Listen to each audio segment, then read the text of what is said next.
श्रीमान् वेङ्कटनाथार्यः कवितार्किककेसरी वेदान्ताचार्यवर्यो मे सन्निधत्तां सदा कृती श्रीविष्णुचित्तकुलनन्दनकल्पवल्ली श्रीरङ्गराज हरिचन्दनयोगदृश्यां साक्षात् क्षमां करुणया कमलामिवान्यां गोदामनन्यशरणः शरणं प्रपद्ये तत्प्रेयसः श्रवणयोरमृतायमानां तुल्यां त्वदीय मणिनूपुरसिञ्चितानां गोदे त्वमेव जननी त्वदभिष्टवार्हां वाचं प्रसन्नमधुरां मम संविधेहि कृष्णान्वयेन दधतीं यमुनानुभावम् तीर्थैरथावदवगाह्य सरस्वतीं ते गोदे विकस्वरधियां भवती कटाक्षात् वाचस्फुरन्ति मकरन्दमूर्धः कवीनां दिशन्तु मे देव सदा त्वदीयाः दया तरङ्गानुचरा कटाक्षाः स्तोत्रेषु पुंसाम् अमृतं शरन् सरस्वतीं संशितकामधेनुम् नीलातुङ्गस्तनगिरितटी सुप्तमुद्दोभ्यगिष्टं पारार्थ्यं स्वं शुचिशतशिरसिद्धमध्यापयन्ति गोष्ठिष्ठायां रजनिगलितं यादनाकृत्य भुङ्क्ते गोदा तस्यै नम इदमिदं भूय एवास्तु भूयः அன்னவயல் புதுமையாண்டாளரங்கற்கு பன்னிருப்பாவை பல்பதியன் இனிஷியால் பாடி கொடுத்தாள் நற்பாமாலை பூமாலை சூடி கொடுத்தாள் சொல்லு கூடி கொடுத்த சுடர்கொடியே தொல்பாவை பாடியருள் வல்லவல் வளையாய் நாடி நீ வெங்கடவர்க்கு என்னை விதி என்ற மாற்றம் நாம் தொகவா வண்ணமே மார்கழி மார்கழி வையத்து ஓங்கி ஓங்கி ஆழிமாயன் புல் கீச்சு கீழ் தூமணி நோக்கு கற்று கணித்து புள்ளின் உங்கள் எல்லை நாயகன் நாயகன் நம்பரம் உண்டு உண்டு குத்து உற்பத்தி ஏற்ற அங்கன் மாறி மாறி அன்றி அன்றி ஒருத்தி மாலை கூடாரை கூடாரை கரவைகள் கரவைகள் சித்தம் சித்தம் மங்கம் மங்கம் உதை பிறந்த ஊர் கோவிந்தன் வாழுமோ கோதிமணிவாடன் தோன்றுமோ நீதியால் நல்ல பக்தர் வாழுமோ நான் மறைகளோடு போவில்லை புத்தோர் வேதக்கோனோர் பாதகங்கள் தீர்க்கும் பரமரடி காட்டும் வேதம் அனைத்துக்கும் உத்தாகும் கொதை தமிழ் ஐயைந்து மைந்தும் திருவாடி போரத்து ரகத்துரித்தாள் வாழியே திருப்பாவை 30 செப்பினாள் வாழியே பெரியாழ்வார் பெற்றெடுத்த பெண் பிள்ளை வாழியே பெரும்பூதூர் மாமனிக்கு பின்னானாள் வாழியே 140 முன்னிறுத்தாள் வாழியே பேரரங்க கேகண்ணி உகந்தளித்தாள் வாழியே மறுவாரும் திருமல்லை வடநாடி வாழியே அவன் புதுவை நற்கோதை மலப்பதங்கள் வாழியே ஆண்டாள் திருவடிகளே சரணம் उपचारापदेशेन कृतान् अहरहर्मया अपचारान् इमान् सर्वान् समस्त पुरुषोत्तमा சிவப்பதியான சர்வேஸ்வரன் தலை கட்டி கொடுத்து ஸ்ரீரங்கத்திலே வலஹாரி புருஷோத்தம ராமானுஜியர் மடத்திலே ஸ்ரீ வெங்கடேச பெருமாள் கோவிலிலே 4வது ஆண்டாக இங்கே திருப்பாவை விளக்கம் என்ற ஒரு பாக்கியத்தை திருப்பதி திருமலை தேவஸ்தானத்தாரால் அங்கீகரிக்கப்பட்டு இங்கே நடத்துவதற்கு 6வது ஜீயர் சுவாமியாக எழுந்தருளிக்கூடிய பிரகிருதம் ஜீயர் ஸ்ரீ வைஷ்ணவ சம்பிரதாயத்தில் ஊற்றம் கொண்டவர். அவர் வாத்சல்யத்தோடு சௌலபியத்தோடு சௌசீல்யத்தோடு அடியேனை இங்கே பணித்திருக்கிறார். அப்படிப்பட்ட இந்த சூழலிலே வைகுண்ட ஏகாதசி என்ற திருவிழா இன்று பின்மாலை என்று சொல்வார்கள் வைஷ்ணவ சம்பிரதாயத்தில். பின்மாலை என்பது காலை என்ற அர்த்தம். பின்மாலை பின்மாலை என்றே சொல்லி வழக்கம். 4:30 மணிக்கெல்லாம் எம்பெருமான் எழுந்தருளி மாறி மலை முழஞ்சில் மன்னி கிடந்துறங்கும் என்ற பாசுரம் போல எழுந்தருளி தன்னுடைய சன்னதியிலிருந்து பல மண்டபங்களை தாண்டி சொர்க்கவாசல் என்று சொல்லக்கூடிய ஸ்ரீ வைகுண்டம் என்ற துவாரத்தை, அதாவது பெரிய கதவு வழியாக காலையிலே எழுந்தருளுவது என்பது இன்றைய ஒரு தத்துவம். அது என்ன என்றால், நாம் எல்லாம் ஜீவாத்மாக்கள் எல்லாம் எம்பெருமானோடு சேர்ந்து சாயுஜ்யம், சாமீபியம், சாலோக்கியம், சாரூப்பியம் என்று 4 விதமாக சொன்னாலும் சாயுஜ்யம் வைஷ்ணவ சம்பிரதாயத்தில் கிடையாது.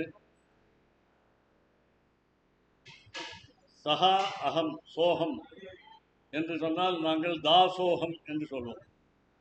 நீங்கள் சதா சோகம் என்று, சதா சஹா அகம் என்று சொன்னால், தத்துவமசி என்று சொன்னால், நாங்கள் தாசோகம் என்று.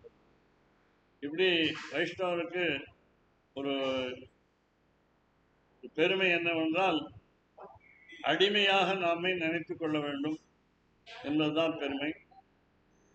மற்றவர் சொல்வது நல்லதாக இருந்தால் கேட்க வேண்டும். அது நல்லதா கெட்டதா என்பதை புரிந்து கொள்வதற்கு எம்பெருமான் நமக்கு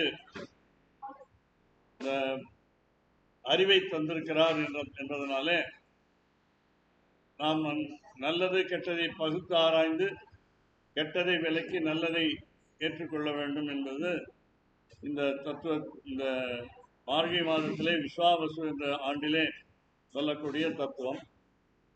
இன்றைய பாசுரம் வேகடா என்ற ராகத்திலே அமைந்திருக்கிறது. அதனால இது கொஞ்சம் வடக்கத்திய ராகம் போல தெரிகிறது எனக்கு. ஆனால் அதில் நிறைய பேர் தென்னிந்தியர்கள் தான் பாடியிருக்கிறார்கள். அதனால ஷியாமா சாஸ்திரி, முத்துசுவாமி தீட்சிதர், தியாக பிரம்மம் இவர்கள் எல்லாம் மும்மூர்த்திகள் என்று சொல்லப்படுபவர்கள்.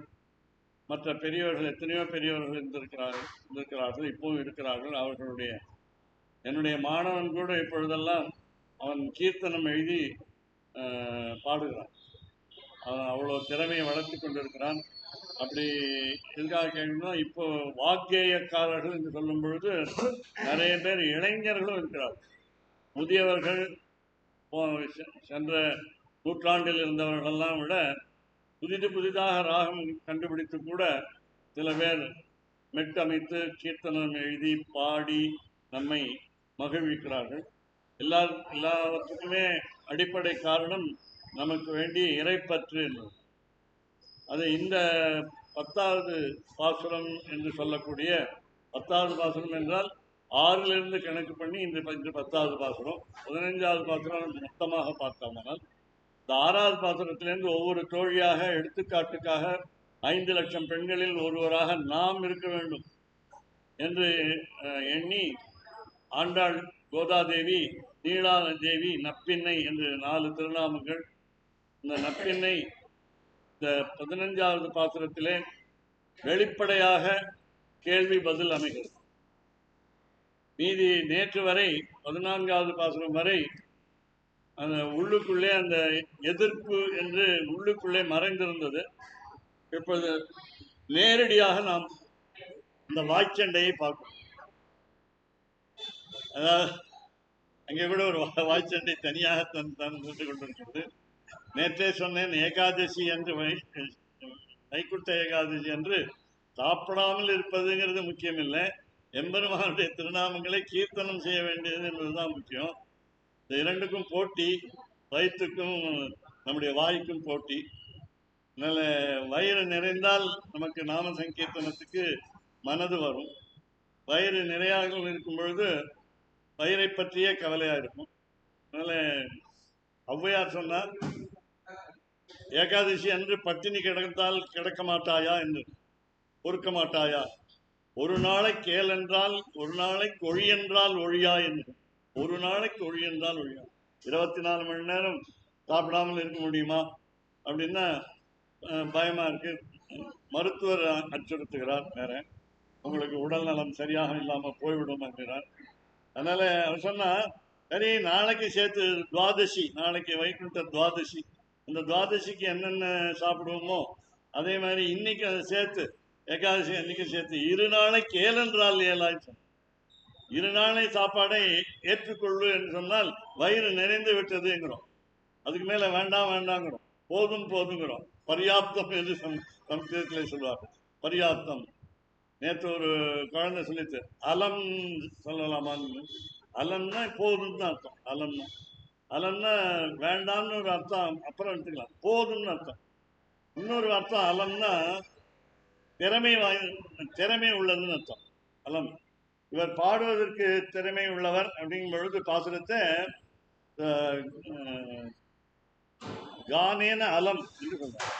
கானேன அலம் என்றால் இவர் பாடுவதற்கு தகுதி உள்ளவர், தெரிந்தவர், நன்றாக அறிந்தவர் அப்படிலாம் அலம்னா. இது மாதிரிலாம் ஒரு ஆப்போசிட் மீனிங், அதாவது எதிர்ப்பதமான பொருளும் இருக்கு. அலம்னா போதும்னு அர்த்தம். நீங்கள்லாம் நான் பேசும்பொழுது நீங்கள் போதும் நிறுத்திக்கிங்க அப்படின்னா, நான் ஒரு பள்ளிக்கூடத்தில் பக்கத்தில் இருக்கிற பள்ளிக்கூடத்தில் சொன்னேன். இந்த மாதிரி காலையில் 8:30 மணிக்கு ஒரு வகுப்புக்கு செல்வேன். 11வது வகுப்பு அல்லது 12வது வகுப்பு ரெண்டுக்கும் போகும்பொழுது மாணவிகள் இருந்தார்கள், நிறைய மாணவிகள் இருந்தார்கள். இந்த மாணவி ஒரு கெட்டிக்கார மாணவி என்ன சொன்னால், சம்ஸ்கிருதத்தில் நீங்கள் சம்ஸ்கிருதமே சொல்லிக் கொடுக்குறீங்க, சம்ஸ்கிருதத்திலேயே சொல்லிக் கொடுக்குறீங்க, சம்பாஷணம் சொல்லிக் கொடுக்குறீங்க, இதில் வந்து போதுங்கிறதுக்கு என்ன வார்த்தைன்னு கேட்டேன். எதுக்காக கேட்குறேன் அப்படின்னு கேட்டேன். அவர் சொன்னால், நீங்கள் 9:30க்கு உங்கள் கல்லூரிக்கு போக வேண்டும், உங்களுக்கு போவதற்கு சைக்கிளிலே ஒரு 5 நிமிஷம் ஆகும், அதனால் நான் 9:25க்கே முடித்து விடுவேன் என்று நீங்கள் தினமும் சொல்லியிருக்கிறீர்கள். 9:25க்கு நான் அலம் என்று சொல்கிறேனே. கெட்டிக்கார பொண்ணு தான். அதனால இப்போ அமெரிக்காவில் இருக்காவும் குடும்பத்தோட. எதுக்கு சொல்ல வரேன்னா, இன்னும் அந்த பெண் ஞாபகம் இருக்கிறது, ஏன்னா அலம்னு கேட்டாங்கிறதுக்காக. அதனால அலம் சாருக்கு தெரியல, அப்போ மகோதயன்னு சொல்றது தெரியல, அலம் சார். அதனால நிறுத்திடுவோம். நிறுத்திட்டு, அதாவது நாங்கள் கூட எங்கள் கல்லூரியில் கூட என்ன சொல்லுவோம்னா, ஒரு நாளைக்கு 2 மணி நேரம் வகுப்பு இருந்ததுன்னா, இன்றைய சம்பளம் தீர்ந்து விட்டது அப்படின்னு சொல்லி கணக்குன்னு என்று ஆரம்பிக்கிச்சு எடுத்து, அப்புறம் அந்த பெல் அடித்து விட்டது, மணி அடித்து விட்டது, அதனால நாளைக்கு பார்க்கலாம்னு சொல்லிட்டேன். இன்னைக்கு பைசா தீர்ந்து போயிடுச்சு, என்னுடைய சம்பளம் தீர்ந்து விட்டு நாங்களே ஓடுறதுக்கு தயாராக. அப்படி இருக்கிட்டு இந்த பெண்ணும் வகுப்பை முடிக்கணும், நான் வந்து ஒழுங்காக கல்லூரிக்கு அந்த நேரத்துக்கு போக வேண்டும் என்பதற்காக சொன்னாங்க. இல்லை, எப்போதுமே பேச்சாளர் கூட 8 மணிக்கு முடிக்கிறேன்னா 8 மணிக்கு 7:55க்கு முடிச்சுட்டா அவங்களுக்கு ரொம்ப சந்தோஷமா இருக்கும். இங்கே சுவாமி எழுந்தருள் இருக்கிறார், பிஹெச்இலிருந்து ரிட்டையர் ஆகி ஸ்ரீ ரகுநாதன் சுவாமி. பாடுவதில் வல்லவர், அதாவது சுத்தமாக ஸ்வரசுத்தமாக அந்த பிருகு என்று சொல்வார்கள், அது ஆலாபனையெல்லாம் தெரியும். இங்கே நேரம் இல்லை, அதனால் அவர் வந்து பல ராகங்களில் வல்லவர். அப்படிப்பட்ட ஒரு நல்லவர். இப்போ சமீபத்தில் தான் நண்பரானார். இவ்வளோ ஆண்டுகள் அவர் பிஹெச்எல் அங்கே திருச்சி 14 தான் குடியிருந்தார். இப்போ தான் ஸ்ரீரங்கத்துக்கு வந்திருக்கிறார். அதனால் எனக்கும் நல்ல நட்பு ஏற்பட்டது, அதனால் அவரை அழைத்தேன். இன்று 15வது பாசுரத்தை அவர் பாடுவார். அதற்கு முன்பாக வழக்கப்படி இந்த 2 ஆழ்வார்கள் திருப்பள்ளி எழுச்சி பாடினார்கள். ஒன்று ஆண்டாள், இன்னொன்று தொண்டரடிப்பொடி ஆழ்வார். இந்த தொண்டரடிப்பொடி ஆழ்வாருடைய திருப்பள்ளி எழுச்சி வழக்கமாக காலை வேளையிலே பாடக்கூடியது. இந்த மார்கழி மாதத்திலே அந்த 2 திவ்ய பிரபந்தங்கள் மட்டும்தான் பாடுவோம், மற்றெல்லாம் புதுசாக கற்க மாட்டோம். இதற்கு பேர் அனத்தியன காலகான்னு என்று பெயர். படிக்க வேண்டாத காலம் அப்படின்னா விடுமுறைன்னு அர்த்தம். படிக்க வேண்டாத காலம் விடுமுறைன்னு அர்த்தம். புதிதாக கற்றுக்கொள்ளக்கூடாதுன்னு அர்த்தம். அதனால தை பூசம், தை மாதத்திலே புஷ்ய நட்சத்திரம் அன்று இந்த அனத்திய காலம் முடிவடைகிறது. அதற்கு பிறகு திவ்ய பிரபந்தத்தை தமிழ் வேதமாக கருதுவதாலே இந்த வேத அத்தியனம் திருப்பியும் மறை கற்பதற்கு அந்த நட்சத்திரத்திலிருந்து ஆரம்பிக்கும். கிட்டத்தட்ட 1.5 மாத காலம் விடுமுறை இருக்கு. அப்படி இந்த திருப்பள்ளி எழுச்சியை மட்டும் இந்த மார்கழி மாதத்திலே பாடக்கூடியது என்பதனாலே கடைசி பாசுரம் இன்று 10வது பாசுரம்.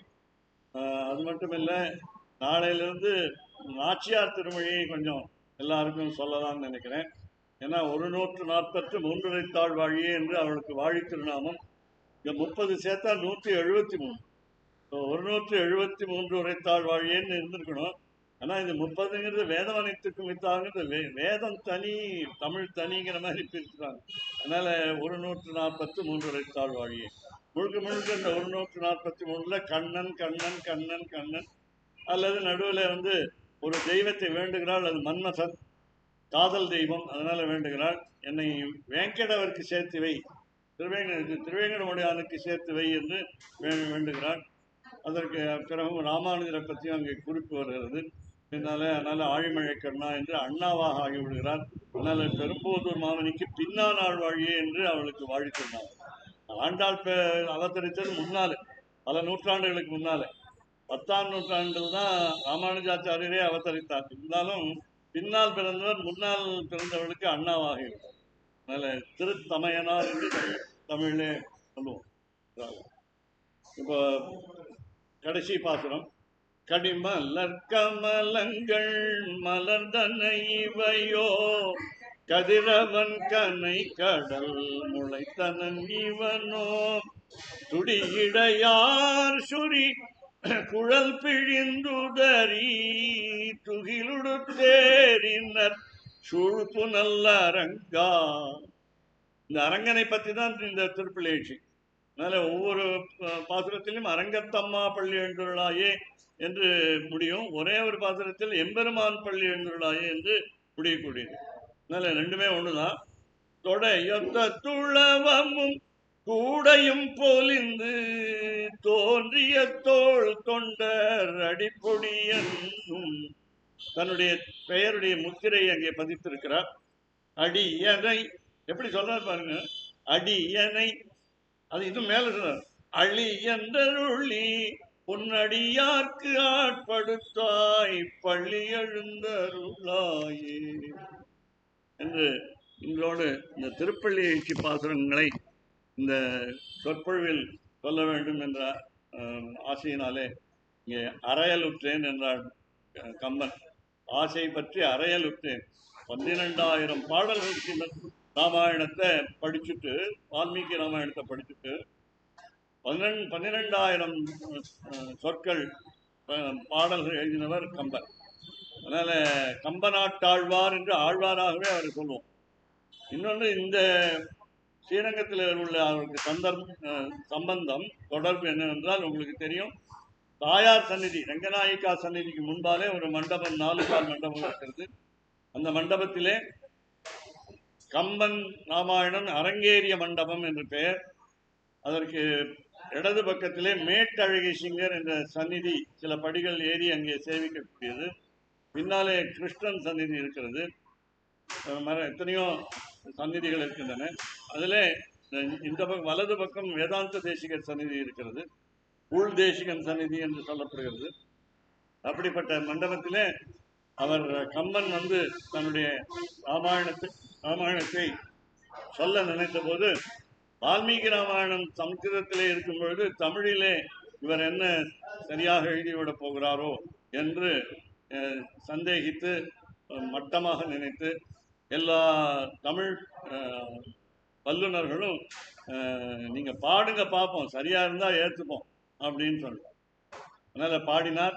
பாடும் பொழுது யார் அங்கீகாரம் செய்வது என்று சொல்லும் பொழுது, எத்தனை பேர் வல்லுநர்கள் இருந்தாலும் இறைவனுடைய ஒப்புதல் இருந்தால் அது நன்றாக இருக்கும் என்று சொல்லும் பொழுது, அவர் சிரித்தது செங்கட்சியம் என்று வரி கம்பர் பாடிய பொழுது அங்கே அட்டகாசம் புரியக்கூடிய மேட்டழகி சிங்கர் சந்நிதியிலிருந்து ஒலி மிகுதியாக வந்தது என்று வரலாறு. அதனால அங்கே எழுதியிருப்பாங்க, கம்பன் ராமாயணம், கம்பராமாயணம் அரங்கேறிய மண்டபம் எழுதியிருப்பாங்க. இது அப்பொழுதுதான் எல்லோரும் ஒத்துக்கொண்டார்களாம், தமிழ் அறிஞர்களெல்லாம் ஒத்துக்கொண்டார்களாம். அதனால ரொம்ப நிறைய அழகு. நான் கூட அதை நிறைய படிக்கலைங்கிற ஒரு வருத்தம் இருக்கு. புத்தகங்கள்லாம் வாங்கி வாங்கி வாங்கி வைத்திருக்கோம். அதனால சரஸ்வதி பூஜை பண்றோம். அதனால அப்படி இல்லாமல் படிக்கணும்னு ஆசையா இருக்கு. இதுல ஒரே ஒரு பாடல் மட்டும் நன்றாக நினைவு வருகிறது. ஏனென்றால் ராமனுடைய திருமுக மண்டலம் எப்படி மாறாமல் இருந்தது என்பது சொல்வதற்காக அதை நினைத்து கொண்டு அசோகவனத்திலே சீதை ராவணன் சிறையிலே அமர்ந்து நினைத்து பார்க்கிறார். அதனால நெய்த்திருப்பதம் மேவு என்ற போதினும் இந்த பட்டாபிஷேகம் நாளைக்கு காலையில் உனக்கு என்று தசரதன் சொல்ல, மறுநாள் கைகேயி என்ற சித்தி என்னதுன்னா, இத்திருத்துறந்து ஏகு என்ற போதினும் இந்த செல்வத்தை ராஜ்யம் என்ற லட்சுமியை விட்டு நீ காட்டுக்கு 14 ஆண்டுகள் செல்ல வேண்டும் என்ற முதல் வரத்தை கேட்க, அல்ல இத்திருத்துறந்து ஏகு என்ற போதினும் சித்திரத்தின் அலர்ந்த செந்தாமரையை ஒத்திருக்கும் முகத்தினை உண்ணுவாள் என்று கம்பநாட்டாழ்வாருடைய அழகான ஸ்லோகம், அழகான பாட்டு சொன்னோம். தமிழ் பாடல் வாயிலை ஸ்லோகம் என்றே வருகிறது. ஏன்னா பழக்கத்தினால சம்ஸ்கிருதத்தை சொல்லியே. அதனால இதெல்லாம் காளிதாசன் என்ன சொன்னா, ரகுவம்சத்தில் 12வது சர்க்கத்தில் தததோ மங்களக்ஷோமி வசானஸ்ய வல்கலே, அதாவது பட்டு பீதாம்பரம் மஞ்சள் நிறத்தில் உடுத்தி இருந்த போதும், மர உரி உடுத்த சொல்லி கைகேயை நிர்பந்தப்படுத்திய போதும், சமராகம் முகம் ஜனாகா அபஷ்யன் என்று சொல்றார். தத்ருஷு முகராகம் சமம் ஜனாகா, சுற்றியிருந்த மக்கள் எல்லாம் ஆச்சரியத்தோடு விந்தையோடு பார்க்கிறார்கள். நாளைக்கு உன்னுடைய ராஜ்யலட்சுமி என்ற திருமணம் நடக்கப் போகிறது என்று சொல்ல, மறுநாள் காலையிலே அது மாறி வசிஷ்டர் குறித்த முகூர்த்தத்தை மீறி, வசிஷ்டர் என்பவர் மானசபுத்திரர், சப்த ரிஷிகளில் ஒருத்தர், அவர் முகூர்த்தம் குறித்தும் நடக்கவில்லை. அந்த மாதிரி நடக்கலையேன்னு பல பேர் பயப்படுவாங்க. ஆண்டாளே பயத்ததாக தெரிகிறது. அதனால மார்கழி திங்கள் மதி நிறைந்த நன்னாளால் அப்படின்னு ஆரம்பிச்சான். நல்ல நாளா பார்க்கணும், வசிஷ்டர் பார்த்ததை விட நல்ல நாளா பார்க்கணும் அப்படின்ட்டு. அதனால திராட்டியா இருக்கிறதுனால அப்படி முடியும், கடவுளா இருக்கிறதுனால. அப்படிப்பட்ட இன்றைய பாசுரத்தில் 15வது பாசுரம் எல்லே இளங்கிளியே என்று ஆரம்பிக்கிறது. காக்க வைத்து இவரை, ஏன்னா இவரும் அந்த சொற்பொழிவை கொஞ்ச நேரம் கேட்கணும், இவருக்கு மற்ற பணிகள் எல்லாம் இருக்கிறது. அப்படி இருக்கச்சே தன்னுடைய மற்ற பணிகளை எல்லாம் ஒதுக்கி விட்டு இங்கே பாசுரத்தை பாட தயாராக இருக்கிறார்.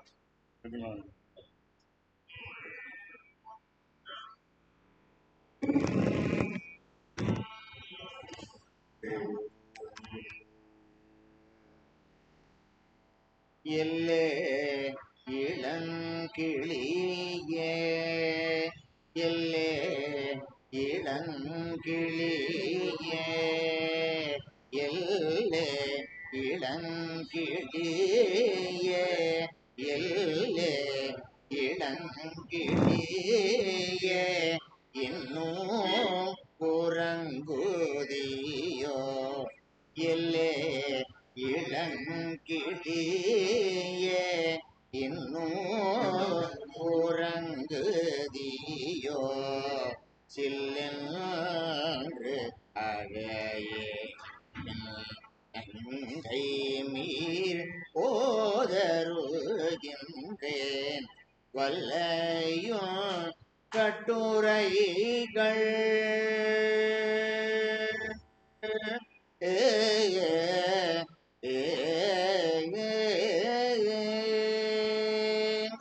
வல்லையும் கட்டுரைகள் பண்டேயுன் வாயறிதும், வல்லையும் கட்டுரைகள் பண்டேயும் வாயறிதும், வல்லீர்கள் நீங்களே, வல்லீர்கள் நீங்களே, வல்லீர்கள் நீங்களே, வல்லீர்கள் நீங்களே, நானேதானாயிடுக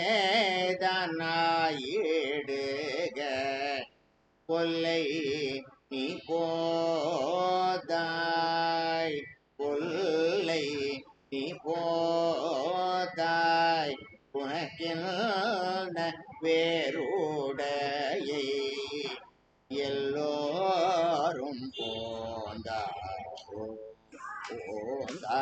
போந்தண்ணில் கொள், வல்லானை கொன்றானை,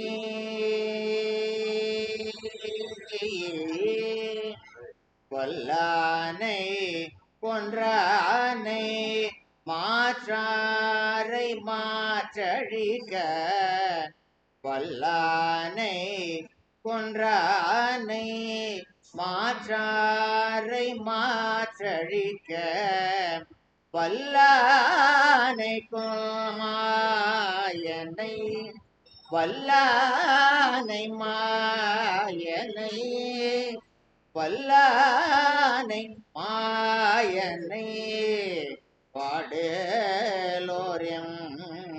பாவாய், வல்லானை மாயனை, மாயனை பாடலோர் எம் பாவாய்.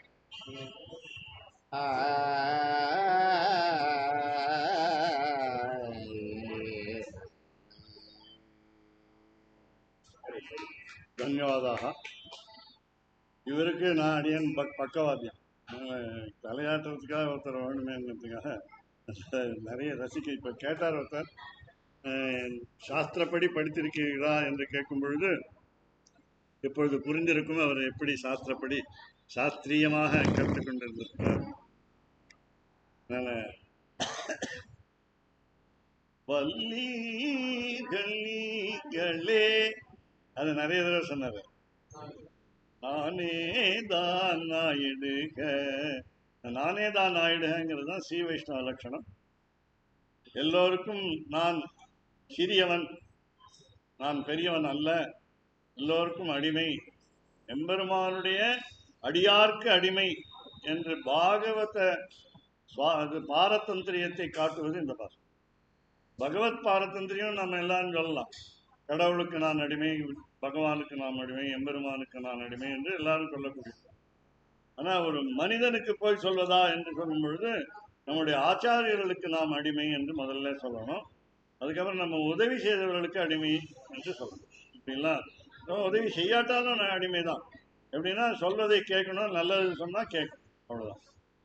அதனால முதல்ல இந்த வழக்கப்படி, கிராமத்து வழக்கப்படி எப்படி அழைத்துக் கொள்வார்கள் என்று சொல்லும் பொழுது எல்லே என்று ஆரம்பிக்கிறார்.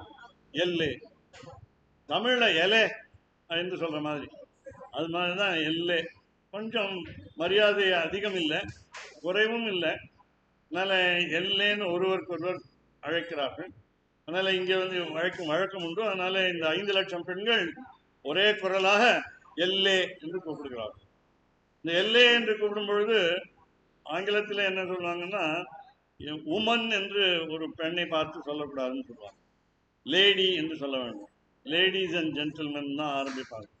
அதனால நமக்கு மட்டும் மேன் என்று சொன்னாலும் தப்பு தான். அதனால ஜென்டில்மேன் சொல்லணும். அது ஆங்கிலத்திலே அப்படி ஒரு மரியாதை இருக்கிறது. அதனால உமன் என்று சொன்னால் மட்டமான அழைப்பு என்று அர்த்தம். அதனால லேடி என்று கூப்பிடுவோம். அதனால நம்ம சம்ஸ்கிருதத்தில் எப்படின்னா பவத் பவான்கிறத நம்ம நீங்கள்ங்கிறத உபயோகப்படுத்துகிறோம் ஒருமையில.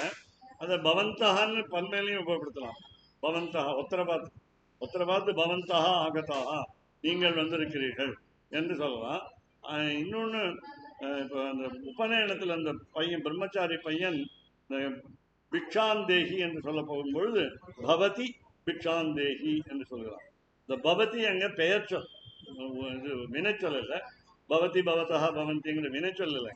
பவதி என்ற ஒரு சப்தத்துக்கு நீங்கள் என்ற ஒரு பெண்ணை பார்த்து, அம்மாவை பார்த்து சொல்வதற்கு சம்போதன பிரசவ பக்தி அழைப்பு, அதாவது விழி வேற்றுமை என்று சொல்வார்கள். அதை பவதி என்று, பவதி பிக்ஷாந்தேகி. அது மாதிரி பவத்தின்னு கூப்பிடணும். அதனால எல்லேங்கிறதுக்கு பவத்தின்னு வச்சுக்கணும். மரியாதையாக தான் வச்சுக்கணும்.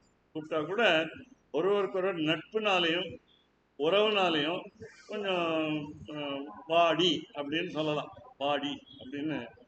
அதனால அந்த மாதிரி சொல்லாமல் இங்கே தமிழில் தான் வாடி வாடாலாம் இருக்கு, சம்ஸ்கிருதத்தில் கிடையாது. அதனால இங்கே வந்து எல்லே அப்படின்னு கூப்பிட்டாங்க. அப்போ கூப்பிட்ட உடனே கோபம் வந்துடுமே அப்படிங்கிற பயந்தார்கள். அதனால வழக்கமாக பார்த்தா தோழின்னு கூப்பிட்டுக்கலாம், முன்னாடி பாவாயின்னு கூப்பிட்டாங்க, நங்காயின்னு கூப்பிட்டாங்க முன்னாடி. இன்னும் அந்த மாதிரிலாம் வார்த்தை சொல்லாமல் எல்லேன்னு ஆரம்பிக்கிறீங்களே, நங்காயின்னு ஆரம்பிச்சிருக்க வேண்டாமான்னு அவன் நினைச்சிருக்கலாம். அதனால உடனே என்ன பண்ணுங்க, இளங்கிளியே, கிளி மாதிரி மிழற்றுபவளே, சொன்னதை சொல்லும் கிளி. அதனால நேற்று என்ன சொன்னாய், எங்களை அழைத்து கொண்டு செல்கிறேன் என்று சொன்னாய். அதனால கிளி போல பேசுவளே, கிளி மொழியாளே. அதனால ராமன் கூட சீதையை பார்த்து மானை பிடித்து கொடுன்னு கேட்டான். பொன் மானை பிடித்து கொடுன்னு கேட்டா, பொய் மான் வேற. அது மாரிச்சன் என்ற ராட்சசன். அப்போ வந்து கீரவாணின்னு கூப்பிடுறான் சீதையை பார்த்து, கீரவாணி. அது மணிப்பிரவாள ஸ்லோகம், வேகமாக சொல்லுறேன். மானல்லடி, தமிழும் சமஸ்கிருதம் கலந்தது. மானல்லடி ராட்சசோயம், ஏனென்று கேள் மம வச்சனம் கீரவாணி வஞ்சனையினால் துவாம் அபகர்த்தும் இச்சன்னு வேடிக்கையாக விப்பினே விளையாடறான் அப்படின்னு சம்ஸ்கிருதம் மணிப்பிரவாளம் வந்து சம்ஸ்கிருதம் தமிழும் சேர்ந்த. அது மாதிரி ராமனுக்கு ஒரு இது உண்டு, மணிப்பிரவாள பிரார்த்தனை ஸ்லோகம் உண்டு. விராட்ட பர்வம் மணிப்பிரவாள மஞ்சரி அப்படிங்கிற புத்தகத்தில் இருக்கு. நிறைய மணிப்பிரவாள ஸ்லோகங்கள் அதில் இருக்கு. அதில் வந்து அழகா எழுதினார் ஆசிரியர், ஓரஞ்சு பானேன சமான ரூபம், ஓரஞ்சு பானேன சமான ரூபம். என்னால் உங்களுக்கு பார்த்தாலே அர்த்தம் புரிஞ்சிடும் எந்த கடவுளை பற்றி பேசுகிறோம்னு. அதனால ஓரஞ்சு முதல் பிரார்த்தனையாக அதை எழுதினார். ஓரஞ்சு பானேன சமான ரூபம் ஈரஞ்சி தேரன் சுதம் ஏக வந்தியம், ஈரஞ்சி தேரன் சுதம் ஏக வந்தியம் மூவஞ்சி நேத்திரேன சதா விசிந்தியம் நாலஞ்சு பாஹோ ரிப்புமேவ நௌமி என்று அழகாக சொன்னார். அஞ்சுங்கிறத ஓரஞ்சு அப்படிங்கிறது ஈரஞ்சு மூவஞ்சு நாலஞ்சு அப்படின்னு சொன்னார். பின்னால ராமன்கிறது உங்களுக்கு தெரியும், ராமனை பற்றி தான் அந்த பேச்சு. அப்படி அர்த்தத்தை புரிஞ்சுக்கணும். அதனால இங்கே வந்து அந்த மாதிரி சொன்னால் சம்ஸ்கிருதமும் எளிதாயிடும், தமிழும் தாய்மொழியாக இருக்கிறதுனால புரிஞ்சுடும். அப்படி இப்போ இதில் கூட சம்ஸ்கிருதத்தில் இந்த பாசுரங்களில் நிறைய வார்த்தைகள் வருது, சம்ஸ்கிருத வார்த்தைகள். வங்க கடல் கடைந்த மாதவனை கேசவனை எல்லாம் சம்ஸ்கிருதம் தானே. மாதவன் கேசவன் எல்லாம் தமிழ் பதம் இல்லை, சம்ஸ்கிருத பதம் தான். ஆனால் நம்ம தமிழில் சொல்லும்போது மாதவனை கேசவனைன்னு சாதாரணமாக சொல்லிடுவோம், கொச்சை தமிழில் பாடிடும். ஆனால் இங்கே வந்து இப்போ எல்லே இளங்கிளியேன்னு அப்பப்போ ஒரு பொருளையும் பார்த்து வந்துடும்.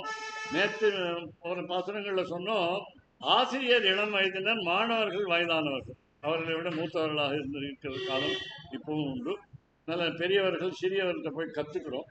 அதனால் இந்த இளங்கிளி என்பவர் இளைஞனாக ஆசிரியர், இளைஞனாக இருக்கும் ஆசிரியர். அப்போ எல்லைன்னா அங்கே மரியாதையாக கூப்பிடுற மாதிரி, சார் ஐயா என்று மகோதய என்று கூப்பிடுறோம். அதனால் மகோதயாகான் பகவச்சனத்தில் பன்மையில் கூப்பிடுறோம். அதனால் அந்த இடத்துல நம்ம ரெண்டாவது அர்த்தமாக பார்க்கறதுனால நீங்கள் தமிழ் வார்த்தையை வைத்துக்கொண்டு நீங்கள் தப்பாக நினைக்கக்கூடாது. ஏன்னா பிராட்டி தாயார் அவர், அதனால் பகவானுடைய மனைவியே, அதனால் அவர்கிட்ட தப்பு கண்டுபிடிக்காது, தமிழ்லையோ எந்த மொழியிலையோ தப்பு கண்டுபிடிக்க முடியாது. இதில் இன்னொன்று முக்கியமான விஷயம், 30 பாசுரங்களில் மங்களமான சொற்கள் மட்டும்தான் இருக்கு, சுபமான சொற்கள் மட்டும்தான் இருக்கு. நடுவில் திட்டுற மாதிரி திட்டுறது, அதுக்கு பேர் வியாஜ நிந்தான்னு பேர் சம்ஸ்கிருதத்தில். அதாவது ஒரு ஷாக்கு வைத்துக்கொண்டு ஒருத்தரை திட்டும் பொழுது அது நிஜமாக உண்மையாக புகழ்கிறோன்னு அந்த அது வந்து திருக்குறளிலே திருவள்ளுவர் சொல்லியிருக்கார். தேவரணையர் கயவர், தேவர்கள்லாம் திருட்டு பசங்க அப்படின்லாம் சொல்லியிருக்கேன். அப்படிலாம் அப்படி இல்லை. அதே மாதிரி சம்ஸ்கிருதத்திலே அழகாக உண்டு, நிந்தா ஸ்துதி, ஸ்துதி நிந்தா என்று உண்டு. நிந்தா ஸ்துதி இகழ்வது போல புகழ்வதும், ஸ்துதி நிந்தா புகழ்வது போல இகழ்வதும் உண்டு. அதனால் நிறைய உண்டு, அதில் நிறைய உதாரணங்கள்லாம் அப்புறம் சொல்கிறோம். அதனால் இங்கே இளங்கிளியேன் என்பது உண்மையாக புகழ், பொய்யாக புகழ்தில்லை. அதனால் இளங்கிளி இங்கே யாருன்னு கேட்டால் திருமங்கை ஆழ்வார், திருமங்கை ஆழ்வார், கடைக்குட்டி ஆழ்வார் என்று அவருக்கு பெயர். 12 ஆழ்வார்களிலே கடைசி ஆழ்வார் என்று சொல்லப்படுகிறது. ஏனென்றால் காலத்தால் பிற்பட்டவர். அதை தவிர 105 ஆண்டுகள் உயிரோடு இருந்தவர், 105 ஆண்டுகள். இந்த திருமங்கை ஆழ்வார் தான். இன்னொன்று இதில் இவருடைய சிறப்பு என்னன்னா, 12 ஆழ்வாரில் 2 பேர் தான் ராஜா. ஒருத்தர் திருமங்கை மன்னன், அதுக்கு முன்னாடி குலசேகர ஆழ்வார் கேரள தேசத்திலே அவர் ராஜாவாக இருந்தவர். அதனால் இந்த 2 பேர் தான் ராஜாவாக இருந்தவர். இப்போ மற்றவர்கள்லாம் சொன்னால் எல்லா மதத்திலும் இருந்தவர்கள் ஆழ்வார்கள் அப்படிலாம் சொல்லுவாங்க. அது இல்லை, அடியார்களாக இருந்தவர்கள், எம்பெருமானுக்கு ஆழ்வார்களாக போற்றுபவர்களாக இருந்தவர்கள், அவ்வளோதானே தவிர எந்த ஜாதியிலும் இல்லாமல் இருக்கிறாங்கிறது வெறுமே நாம் ஒப்புக்காக சொல்வது. ஏனென்றால் திருப்பாணாழ்வார் கூட வயலிலே தோன்றினார். அதனால் பிராட்டியை பற்றி ஜாதி சொல்ல முடியாது. மகாலட்சுமி என்ன ஜாதி, பெண் ஜாதி தான், அவ்வளோதான். அவன் பெரியாழ்வாருடைய துளசி தோட்டத்திலே கீழே பூமியிலே இருந்தவர். சீதா பிராட்டி ஜனகருடைய யாகசாலையிலே அவர் உழும்போது, இந்த சீதா என்றால் ஏர் என்று அர்த்தம், பிளவ் என்று, அது அந்த அடியிலே கிடந்த குழந்தை அவர். அதனால பூமாதேவிக்கு ஸ்ரீதேவி குழந்தை அப்படின்னா எப்படி என்ன குழப்பமா இருக்குன்னா ஸ்ரீதேவியும் பூமாதேவியும் ஒண்ணுதான், பூமாதேவியும் நீலாதேவியும் ஒண்ணுதான். அதனால நீலாதேவிக்கு தமிழ்ல நப்பின்னை என்று இங்க வருகிறது. 30வது பாசுரத்திலையும் 20வது பாசுரத்திலையும் 17வது பாசுரத்திலையும் நப்பின்னை வருகிறது, நப்பின்னை என்ற பெயர் வருகிறது. அதனால இங்கே இளங்கிளியே இந்த 3 விதமான அர்த்தம் சொல்றோம். அந்த பெண் வந்து சிறு பெண், எல்லாருமே 5 லட்சம் பெண்களும் சிறு குழந்தைகள். இந்த சிறு குழந்தைகள் என்றுதான் அவருடைய பெற்றோர்கள் கண்ணனாடிய சிறு குழந்தையுடன் அனுப்பி இருக்கிறார்கள், நம்பிக்கையோடு அனுப்பி இருக்கிறார்கள். தன்னுடைய பெண்ணையும் அனுப்பி இருக்கிறான். கும்பன் என்ற யசோதையினுடைய அண்ணன், அவர் பெண் பேர் தான் நப்பின்னை பேரு, தந்தை குழந்தையும் சேர்த்துதான் அனுப்பிச்சிருக்கான். இங்கே ஸ்ரீவில்லிபுத்தூர்ல இந்த நம்ம கலியுகத்திலே ஆண்டாள் சென்றது. ஆண்டாளும் சிறு குழந்தையாக இருந்து 5 வயது குழந்தையாக இருந்து 5 லட்சம் பெண்களை ஸ்ரீவில்லிபுத்தூரிலே கூட்டி அழைத்து கொண்டு அப்படி எல்லே இளங்கிளியே இன்னும் உறங்குதியோ. அந்த முன்னாடி பார்த்தோம் என்னன்னா எற்றுக்குறங்கும் பொருள்னு கேட்டான், எதற்காக உறங்குகிறாய் என்று கேட்டான். அதற்கு முன்னாடி நீ நீ உறங்குவதற்கு காரணம் என்னன்னு கேட்கிறான்.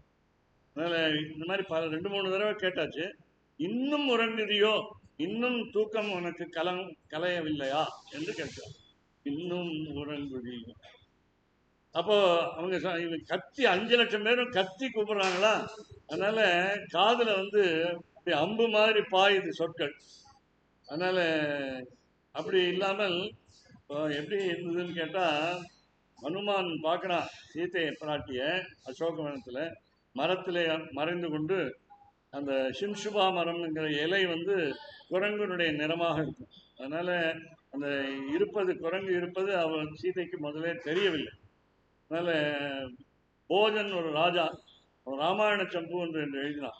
அதுல சுந்தரகாண்டத்துல இப்படி எழுதினான், தேவ்யா தசானன அச்சோமய வஜ்ரதீர்த்த கர்ணாந்தர விரண விரோபண பேஷஜானி, ஒரே படம். அதனால தேவ்யா தசானன அப்படின்னு இன்னும் அப்படியே 2வது வரி என்ன சொல்லு, 2வது பாதி என்ன சொல்லுகிறதுன்னா, சனைஹி மதுர வாக்கியம் உக்தவான் சொல்ல, அதாவது மெதுவாக ராம ராம ராம ராம என்று சொல்லிக் கொண்டிருந்தான். அப்பொழுதுதான் புரிந்தது, ராமநாமத்தை சொல்வது இந்த இலங்கையில யாருக்கும் வழக்கமில்லை, அதனாலே ராமனுடைய தூதன் என்று புரிந்து கொண்டாள். அவளுக்கு காது என்ன ஆச்சுன்னு கேட்டா, 2 காதும் ஈயத்தை காய்ச்சி ஊற்றியது போல இருக்கு. என்ன சொன்னான், தினமும் வந்து நீ என்னுடைய மனைவியாக ஆகிவிடுன்னு சொன்னான். அதனால தசானன வச்சன வஜ்ர தீர்த்த கர்ணாந்தர பிரண விரோபண பேஷஜானி ராமாபிகீர்த்தன மதூனி சனைஹி நிஷிஞ்சது. செந்தமிழ் என்னும் போதினிலே தேன் வந்து பாயுது காதினிலேன்னு சொல்ற. அப்படி தேனாக வந்து இந்த சீதா பிராட்டிக்கு ராமநாமம் என்ற சங்கீர்த்தனம் ஹனுமான் செய்தது. அதனால என்ன ஆச்சுன்னா, காதுக்கு உள்ள ஆழத்துல ஏற்பட்ட புண் ஆறிவிட்டது. தினமும் அந்த 10 தலை உள்ள ராவணன் 10 வாயாலே சொற்களை கடுஞ்சொற்களை சொல்கிறான்.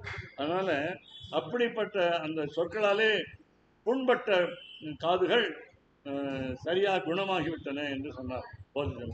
ரொம்ப அழகாக. அதனால அந்த மாதிரி ஒவ்வொரு சுந்தரங்களும், அதாவது இப்பதான் சொன்னேன், வால்மீகி 24,000 ஸ்லோகம் தான் கிடைக்குது. 100 கோடி விஸ்தரம் பிரம்மா சொல்லி கொடுத்தார். 100 கோடி, நல்ல வேலை 24,000, அதில் 23,000 தான் கிட்ட படிப்போம். பட்டாபிஷேகம் வந்து நிறுத்திடுவோம். அதுக்கப்புறம் உத்தரகாண்டம் படிக்க மாட்டோம். உத்தரகாண்டம் படித்தோமானால் நமக்கு பல கதைகள் தெரிய வரும், உண்மைகளும் தெரிய வரும். அப்புறம் வந்து அதுக்கப்புறம்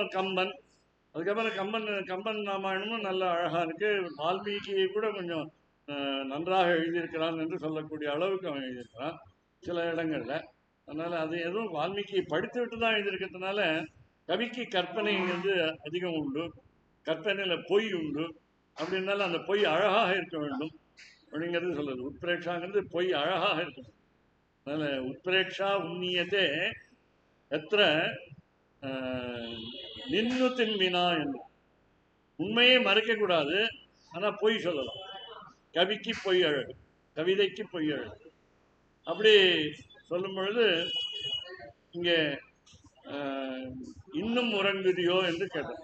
இன்னும் தூக்கம் கலையலையான்னு கேட்கிற பொழுது அவர் சொன்னா, எதுக்கு காதுல கத்துறீங்கன்னு. செல் என்றழையேன், மார்கழி மாதம் குளிர் பனி, காலையில வந்திருக்கீங்க, அது விடிகாலையில. அதனால நீங்க 5 லட்சம் பேர் பேசுறீங்க, காதுல குத்துற மாதிரி இருக்கு, அம்பு மாதிரி குத்துற மாதிரி இருக்கு.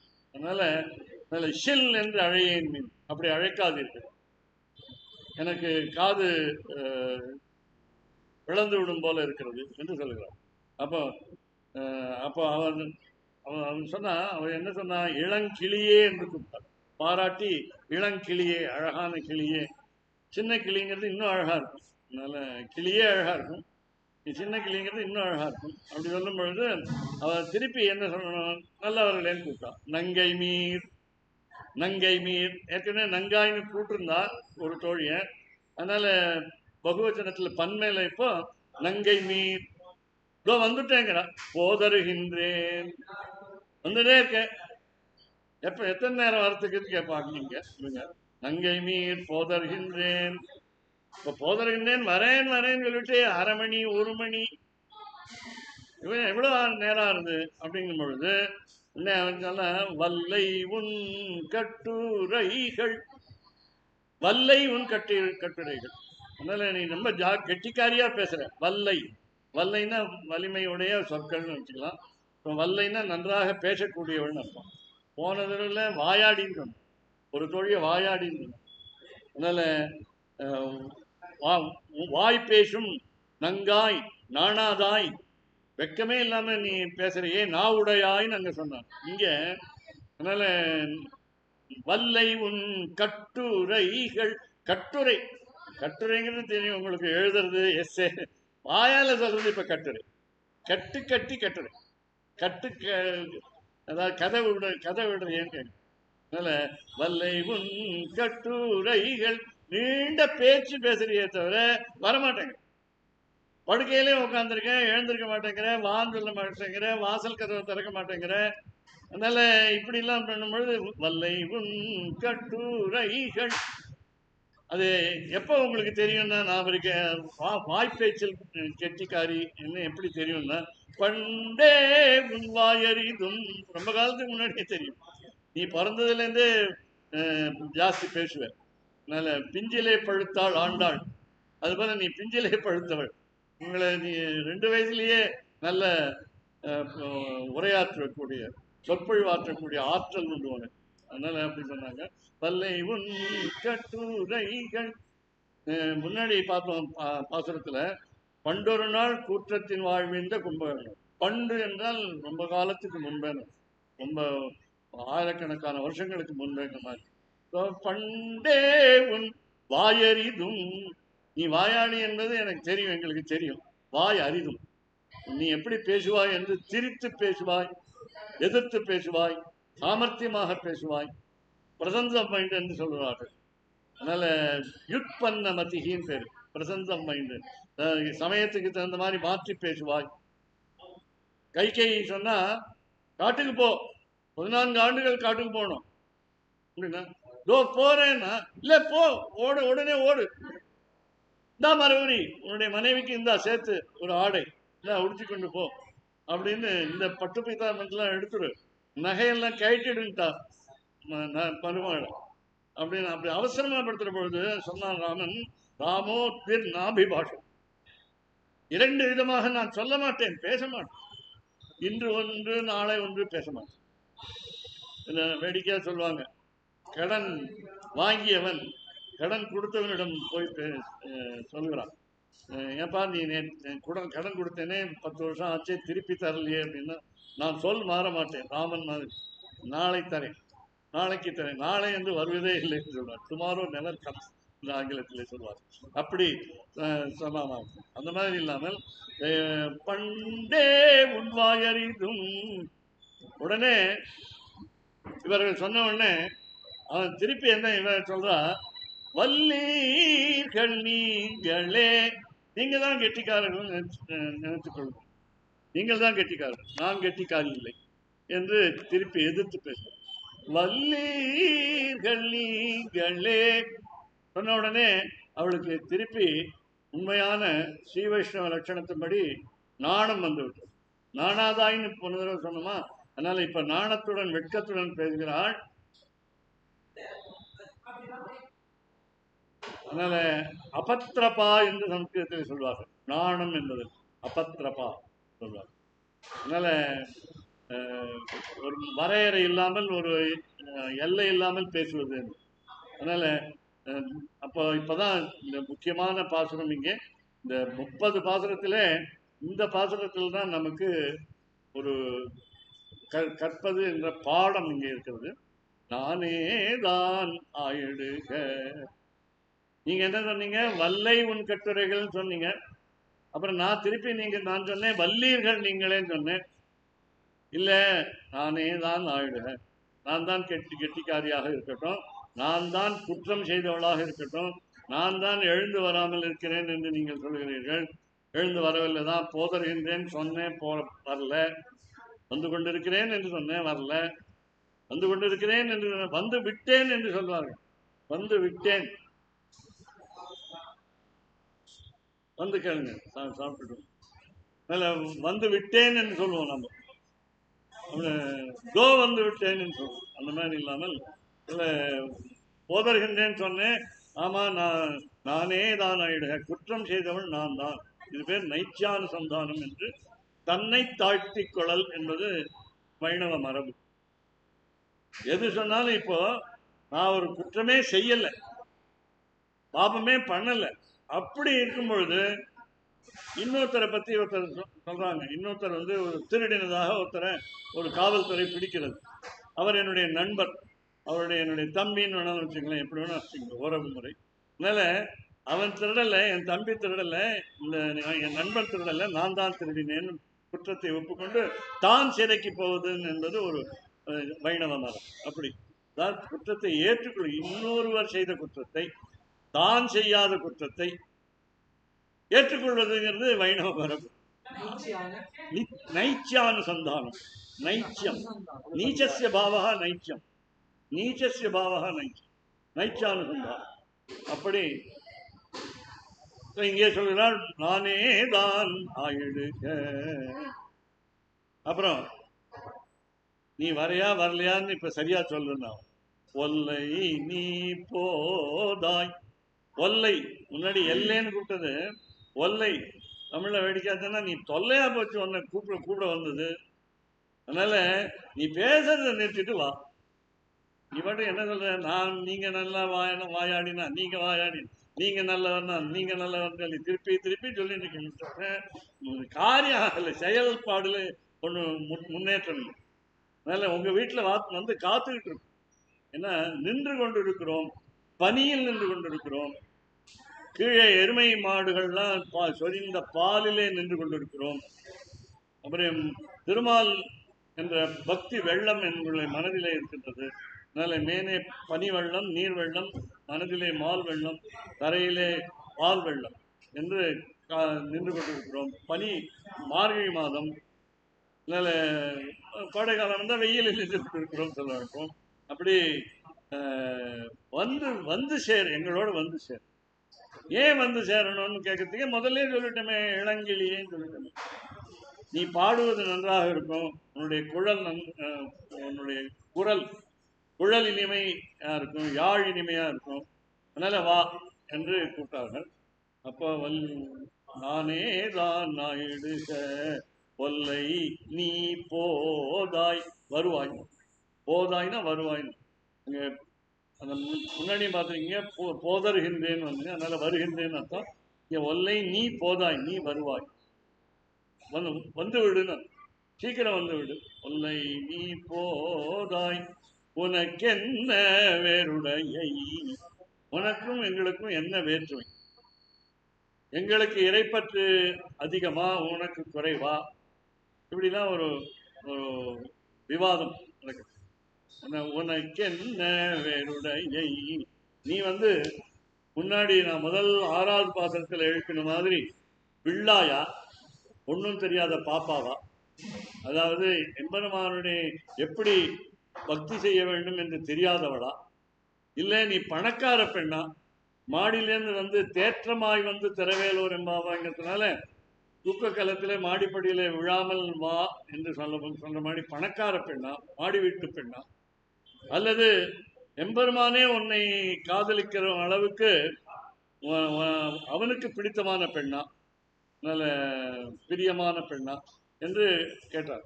அதனால் அப்படிலாம் கேட்கறது, அப்படிலாம் இருக்கிற தோழியா? உனக்கு என்ன வேறுடை? நீ எந்த வகையில சேர்ந்தவள்? ஒன்றும் தெரியாதவளா, இல்லை நன்றாக தெரிந்தவளா, நன்றாக படித்து ஞானம் அடைந்து நோற்றுச்சு வர்க்கம் புகுகின்ற அம்மனா நீ? ஏற்கனவே உனக்கு வழி தெரிந்து விட்டதா? மோட்சம் என்ற வழி தெரிந்து விட்டதா? எம்பெருமான் இருக்கும் இடம் தெரிந்து விட்டதா? எம்பெருமானி முழு உருவத்தை, திவ்யமங்கல விக்கிரகத்தை அறிந்து கொண்டிருக்கிறாயா? இல்லை பணம் அதிகமாக இருக்கிறதுனாலயா? இல்லை கண்ணன் உன்னோடு இருப்பதாலே நாற்றத்துழாய்மொழி நாராயணன் நம்மால் போற்றப்பறைதரும் என்று உள்ளே கண்ணனை வைத்துக்கொண்டு நீ திருட்டுத்தனமாக எங்களை விட்டு அவனை அனுபவிக்கிறாயா? இப்படிலாம் எத்தனையோ அப்படி சேர்த்து உனக்கு என்ன வேறுடையை. அவ கேட்கிறா கேள்வி, அடுத்த கேள்வி. எல்லாரும் போந்தாரோ, எல்லாரும் வந்துட்டார்.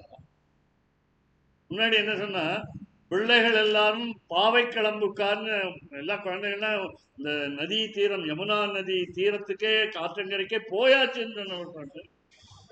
அப்ப என்னை விட்டுட்டு போயிட்டாங்களா, நான் எதுக்கு, அப்புறம் நான் முக்கியம் இல்லைன்னா எதுக்கு நான் போகணும் வரணும் அப்படின்னு ஒரு கேள்வி கேட்டு அந்த இடத்துல இல்லை நாங்கள் அவங்கள நிறுத்தி வச்சிருக்கோம் அதனால அப்படின்னு அது ஒரு வார்த்தை சொன்னாங்க.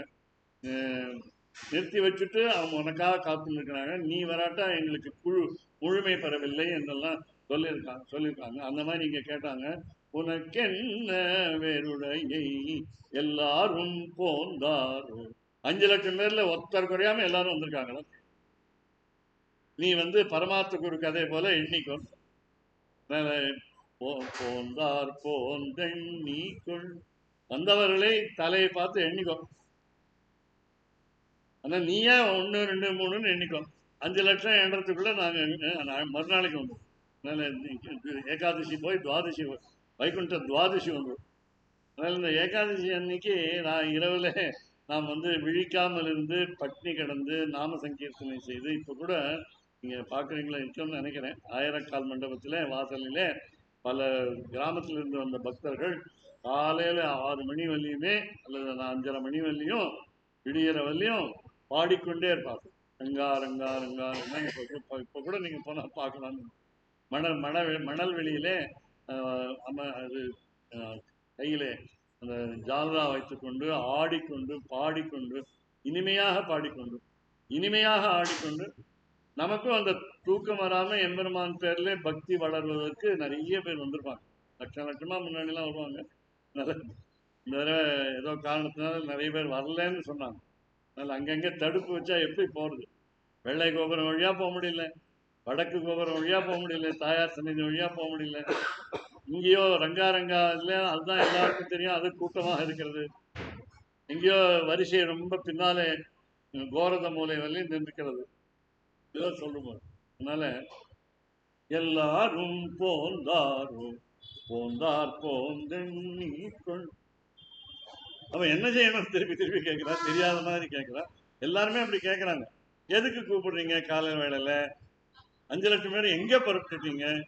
சினிமாவுக்கா, பிக்னிக்கா, கேத்திராட்டனமா? ஒன்னொன்னும் என்னவோ தெரியாத மாதிரி நடிக்கிறதுங்கிறது உண்டு எப்போதுமே. அதனால நடித்து கேட்டால் அதுக்கு பதில் சொன்னாங்க, வல்லானை கொன்றானை. உனக்கு நம்பிக்கை வரணும். எப்பவோ துவாபர யுகம், எப்பவோ கிருஷ்ணன் இருந்த காலம், எப்பவோ அந்த வாசலிலே கம்சன் அரண்மனை வாசலிலே குவலையாபீடம் என்ற யானை இருந்தது. அந்த யானையினுடைய கொம்பை ஒடித்து அதாலேயே அதை குத்தி கொன்றவன் கிருஷ்ணன். 16 வயசுல. அதனால வல்லானை கொன்றானை, வல்லானை வலிமையுடைய யானை, குவலையாபீடங்கிறது வலிமையுடைய யானை.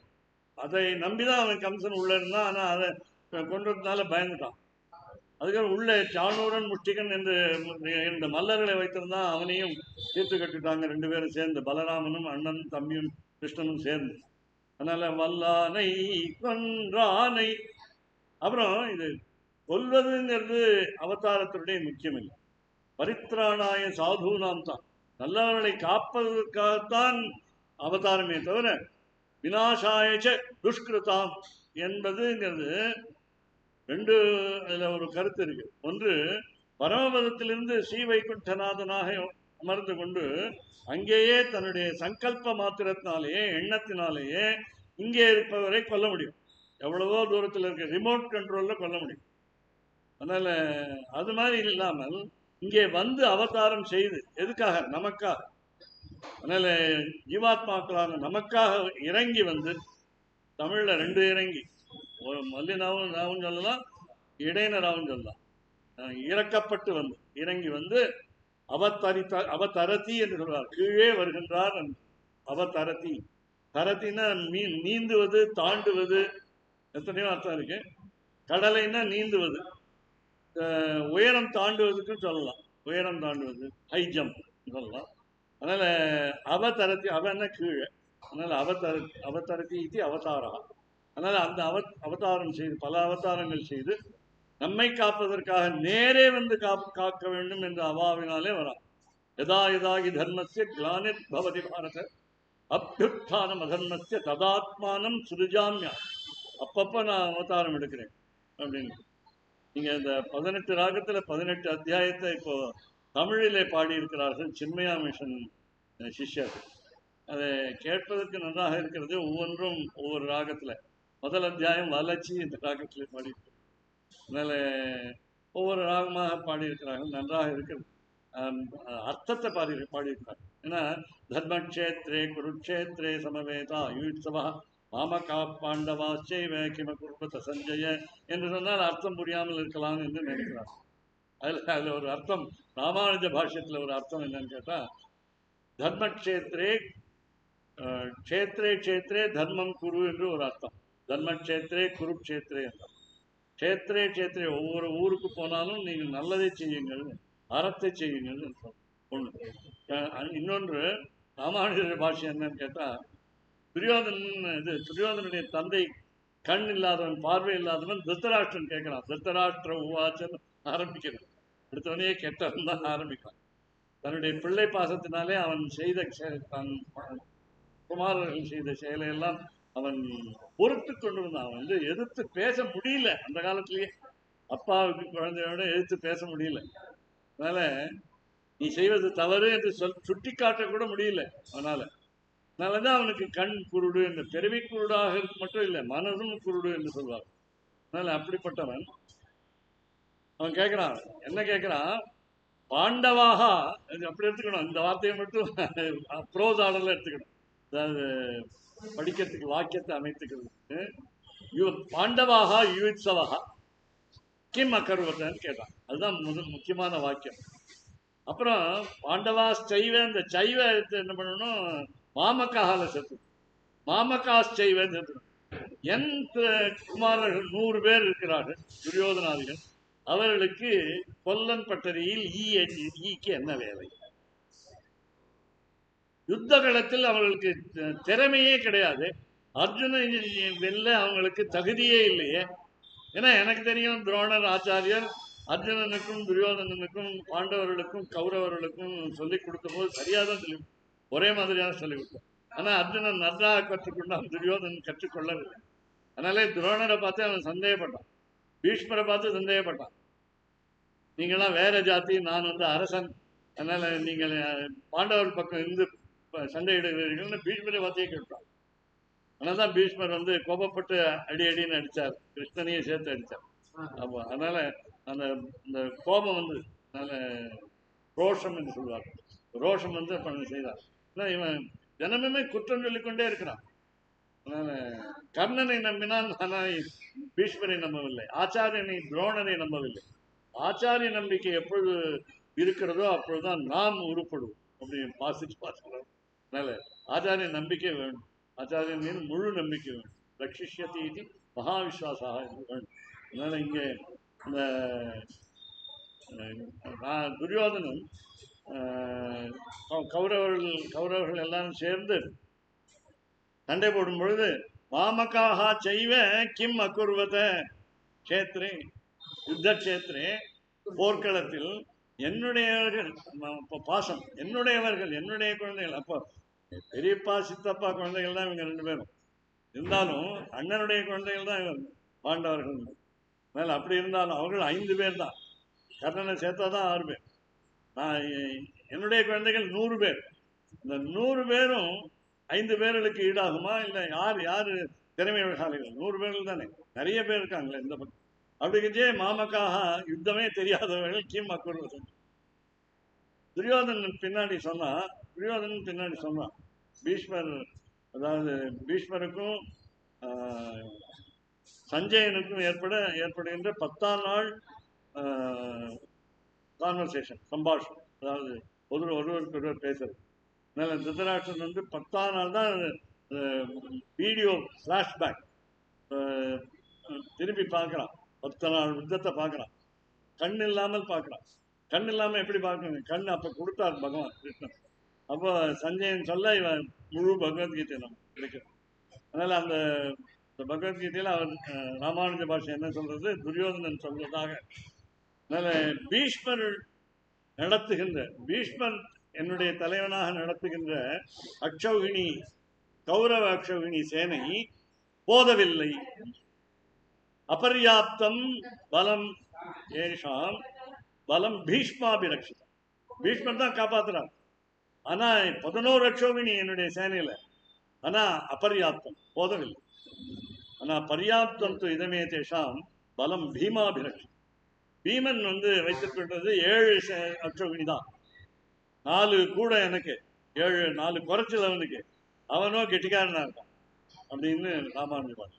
ஏன்னா நீங்க எப்படி எடுத்துக்கூடாது, அபர்யாப்தம் பீஷ்மாபிரக்ஷிதம், நாம் பீஷ்மர் காக்கின்ற கௌரவர் சேனை அளவில் அடங்காதது அப்படி எடுத்துக்கூடாது. போதவில்லைன்னு எடுத்து நலம் என்று எடுத்துக்கணும். அது ராமானுஜ பாஷை. அதே மாதிரி இன்னொரு விஷயம் தெரிஞ்சுக்கணும். துரியோதனன் சொல்றான், மதர்த்தே தியக்த ஜீவிதா, எனக்காக உயிரை கொடுப்பார்கள்னு சொல்லணும். கொடுத்துட்டாருன்னு கேட்டான். பாஸ்டன்ஸில் சொல்லிட்டான், இறந்த காலத்தில் சொல்லிட்டான். மதர்த்தே தியக்த ஜீவிதாக. அதனால கௌரவ சேனை 11 அக்ஷௌகிணியும் அழிந்து விட்டதுன்னு அர்த்தம். எங்க முதல் அத்தியாயத்திலேயே போச்சு. அதுக்கப்புறம் தான் அர்ஜுனன் கிருஷ்ணன் சொன்னா, நான் தான் அவங்களை அடிக்கிறேன், நீ எங்க அடிக்கிறேன்? நான் உயிரை அடிச்சேன், நீ பிணத்தை அடிச்சேன். பிரதாப மொழியார் சரித்திரங்கிறது முதல்ல தமிழ்ல நாவல். மாயூரம் முன்சீஃப் என்று சொல்வார்கள் அந்த காலத்தில் நீதிபதி. அவர் ஒரு கிறிஸ்தவர். அவர் தான் எழுதினார் அந்த முதல்ல தமிழ்ல நகைச்சுவை நாவல். முதல்ல பிரதாப மொழியார். அதுல ஒரு டயலாக், ஒரு பேச்சு வருகிறது ஒருவருக்கு. நீ ஏன் போரிலே போய் எல்லா வீரனுடைய காலை வெட்டினாய் என்று ஒருத்தர் கேட்கிறார். என்னென்றால் தலையை வேற யாரோ வெட்டி விட்டார்கள். எடுத்து நிறைய நகைச்சுவை. என் பாட்டிக்கு 2 மணி தினமும் ஜுரம் வந்தது, என்ன செய்யலாம் அப்படின்னு மருத்துவரை கேட்க, மருத்துவர் சொல்றார், உங்க வீட்டில் கடிகாரம் இருக்கா, இந்த கடிகாரத்தை நிறுத்திடுவோம். 2 மணி ஆகாது, 2 மணி ஆனாதான் ஜுரம் வரும் அப்படின்னு. அப்படிலாம் பிரதாபம் முதல் நாவல். அதனால ஒரு விநாயகம் பிள்ளை இன்னொரு பேர் அவர் கவி. இவர் ஆயிரம் இன்னொரு பேர் சாப்பிட சொல்ற. அதனால நீங்க பிரதாப மொழியார் சரித்திரம்னு போட்டாலே வேதநாயகம். அதனால இப்படி எல்லோரும் போந்தார் தென்னிக்கொள். எதுக்காக கேட்டாலும் வல்லானை கொன்றானை, குவலையாபீடம் என்ற ஆணையை கொன்றாவனை. அதே மாதிரி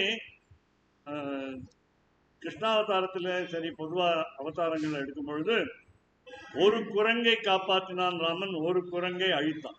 வாலியை அழித்து சுக்ரீவனை காப்பாற்றான். ஒரு அரக்கனை காத்து ஒரு அரக்கனை அழித்தான். விபீடனனை காத்து ராவணனை அழித்தான். அப்படிலாம் ஒரு எதிர்ப்பதங்கள் உண்டு. இந்த மாதிரி கிருஷ்ணாவதாரத்திலையும் ஒரு மாட்டை அதாவது தேனுகாசுரன் ஒரு அசுரனை அழித்து மற்ற மாடுகளை எல்லாம் காப்பாற்றினான். அப்படி ஒன்று உண்டு. அதே மாதிரி வத்சாசுரன், வத்சன் ஒரு கன்று குட்டி, அவனை அழித்து மற்ற குழந்தைகள் எல்லாம் காப்பாற்றினான். ஒரு குழந்தையை அழித்து மற்ற, அதே மாதிரி ஒரு குதிரையை அழித்து கேசி என்ற குதிரை வடிவத்திலே ஒரு அசுரன் வந்தான். அவனை அழித்து மாலை வேளையிலே மகாபாரத போர் முடிந்த பிறகு 6 மணிக்கு, மாலை 6 மணிக்கு இந்த அர்ஜுனனுடைய தேரிலே கட்டப்பட்டிருந்த குதிரைகளை அவிழ்த்து குளிப்பாற்றினான், காத்தான். நாளைக்கு போர்ல அது தயாராகணும். அந்த குதிரை அதுக்கு இந்த வைக்கோல போட்டு அதை தேய்ச்சி எல்லாம் நீங்க யானையை கூட அப்படி தேய்ப்பாங்க. அதனால உடலிலே சோர்வு நீங்க அதற்கு உணவு கொடுத்து இரவு பூரா அவன் கண்ணன் அந்த குதிரைகளை காப்பாற்றிக்கணும். அப்படிலாம் ஒரு என்ன ஒரு கடமையா? ஒரு தேரோட்டியாக இருந்தா தேரோட்டியாக இருக்கணும். அதனால அப்படி அது மாதிரி நிறைய விஷயம். அதனால இங்கே வல்லானை கொன்றானை மாற்ற என்ன என்ன நோக்கம் என்றால், அவதார நோக்கம் என்னவென்றால் மாற்றாரை மாற்றழிக்க வல்லான். எதிரியினுடைய உள்ளத்திலே இருக்கின்ற எதிரி தன்மையை போக்கவும், அதுதான் எண்ணம். மாற்றாரை மாற்றழிக்க வல்லானை. அதனால மகாபலி சக்கரவர்த்தி கர்வத்தோடு இருந்தான். நான் தான் இந்த 3 உலகங்களுக்கும் தலைவன் என்று சொன்னான். இவன் அந்த யாகத்துக்கு போனா, விஸ்வஜித் யாகம், அஸ்வமேத வேள்விக்கு போனா, வந்தவன் பெருமான் என்று தெரிஞ்சு போயிடுது. வாமனாவதாரம் 3 அடி தன்னுடைய சிறு காலாலே திருவடியாலே கேட்டான்.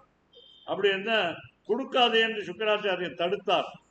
ஆசிரியர் தடுத்தும் கொடுப்பேன் என்று சொன்னான். ஏன்னா கர்வம், நான் தான் தலைவன், நான் கொடுக்க பிச்சை வாங்குவது எம்பெருமான் என்று சொன்னான். பிச்சை எடுத்தான் பெருமான் என்று சொன்னார். அதனால அந்த மாதிரி பிச்சை எடுத்தான். அதனால இந்திரனுக்காக பிச்சை எடுத்தான். அதனால அப்போ அந்த கர்வத்தை அடக்கி என்ன பண்ணா, மகாபலியை கொல்லவில்லை. மகாபலி இன்றும் சிரஞ்சீவியாக இருக்கிறார். அஸ்வத்தாமா, பலிர், வியாசகா, ஹனுமான்ச, விபீஷணா, கிருபா, பரசுராமச்ச, சப்தைத்தை சிரஞ்சீவினா. 7 பேர் எப்போதும் இருப்பவர்கள். அதனால மரணம் இல்லாதவர்கள். அப்படி பலி சக்கரவர்த்தி. அதனால மாற்றாரை மாற்றழிக்க வல்லானை. வல்லானை திறமையுடையவன். முதல்ல வல்லானைங்கிறது வலிமையுடைய யானை. ஒரே வார்த்தையில 2 பொருள் நிறைய இருக்கு. திங்கள்னா நிலா, திங்கள்னா திங்கக்கிழமை. ஒரு வருஷம் முதல் பாசனத்துல இருந்து ஆரம்பிச்சு பார்க்கணும். அதனால பறைனா இசைக்கருவி, பறைனா மோட்சம். ஒரே ஒரு சொல்லுக்கு 2 பொருள். ஸ்லேஷாலங்காரம் எப்போதுமே உண்டு.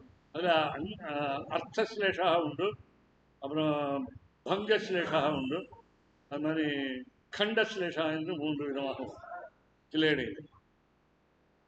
அன்று ஒன்று சொன்னேன். அதாவது பிரித்தால் 2 பொருள் வரும். ஒரே பதத்தை 2 விதமாக பிரிக்கும். விக்கிரக வாக்கியம் என்பது தனியாக சொன்ன. அப்படி வல்லானை கொன்றானை மாற்றாரை மாற்றழிக்க வல்லானை மாயனை. மாயனை 5வது பாசுரத்தில் மாயனைன்னு ஆரம்பிச்சு 4 தடவை மாயனை மாயனை என்று பார்த்தோம். அதனால மாயன்கிறத நிறைய விஷயத்த சொல்லலாம். அதனால நாளைக்கு இது நேரத்துக்காக நாளைக்கு அந்த மாயனை பற்றி நிறைய சொல்லுவோம். ஏன்னா அந்த நாளை பாத்திரத்துலேயும் மாயனை வரும்.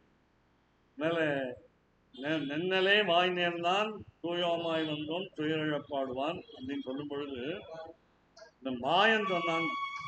ஆனால் தான் வாசல் காப்பான் என்ன பண்ணாங்க, மாயன் தானே சொன்னா பொய் சொல்லியிருப்பான் அப்படின்னு வாசல் காப்பான்னு சொன்னார். அதனால அவன் சொன்னார்கள், இதையும் சேர்த்து சொன்னார்கள். நமக்கு உறுதி செய்து கொடுத்துருக்கிறான், எங்கள் வீட்டுக்கு வாங்கன்னு சொல்லியிருக்கிறான். அதனால வந்திருக்கோம், தூயோமாய் வந்து. அதனால நாளை பாசனம் இன்றைய பாசனத்தில் மாற்றாரை மாற்றழிக்க வல்லானை மாயனை என்ன பண்ணணும்னா பாடு 13 தடவை பாடு. அதனால்தான் பேகடா என்ற ராகத்திலே ரகுநாத சுவாமி பாடி சென்றார். அதனால ஆச்சாரியர்களுக்குமாக பார்த்தோமானால் இளம் ஆசிரியர், இளைஞர் அந்த வல்லானை கொன்றானை என்பது போகும்போது மற்ற சம்பிரதாயங்களை வென்றவன் அர்த்தம். பெரிய பெரிய மற்ற சம்பிரதாய ஆசிரியர்கள் வந்து இந்த சம்பிரதாயத்தை தவறு என்று சொல்லும் பொழுது அவர்களை வென்றவர். அல்லானை கொன்றானை மாற்றாரை மாற்றி வைக்கிறார். தவறாக வேதத்துக்கு பொருள் சொல்லும் பொழுது அதை திருத்துபவர்கள் ஆச்சாரம் என்று சொல்லி, அதனால ஆசிரியரும் என்ன பண்ணாரு, வருகை பதிவேட்டை வைத்துக் கொண்டு யார் யார் வந்திருக்கிறார்கள் எடுத்துக்கொண்டார். ரங்கப்பிரசாத் எழுந்தருளிருக்கிறார், கோபாலன் எழுந்தருளிருக்கிறார், புதிதாக பல பேர் எழுந்தருளிருக்கிறார். நாளைக்கு வருவார்கள் என்ற நம்பிக்கையுடன் கவிதா ஹர்க்கிக சிம்ஹாய கல்யாண குணசாலினே ஸ்ரீமதே வெங்கடேசாய வேதாந்த குரவே நமः. ஆதித்யபசிரோ பங்க பஞ்சானன பராக்கிரம ஸ்ரீமான் வெங்கடநாதார்ய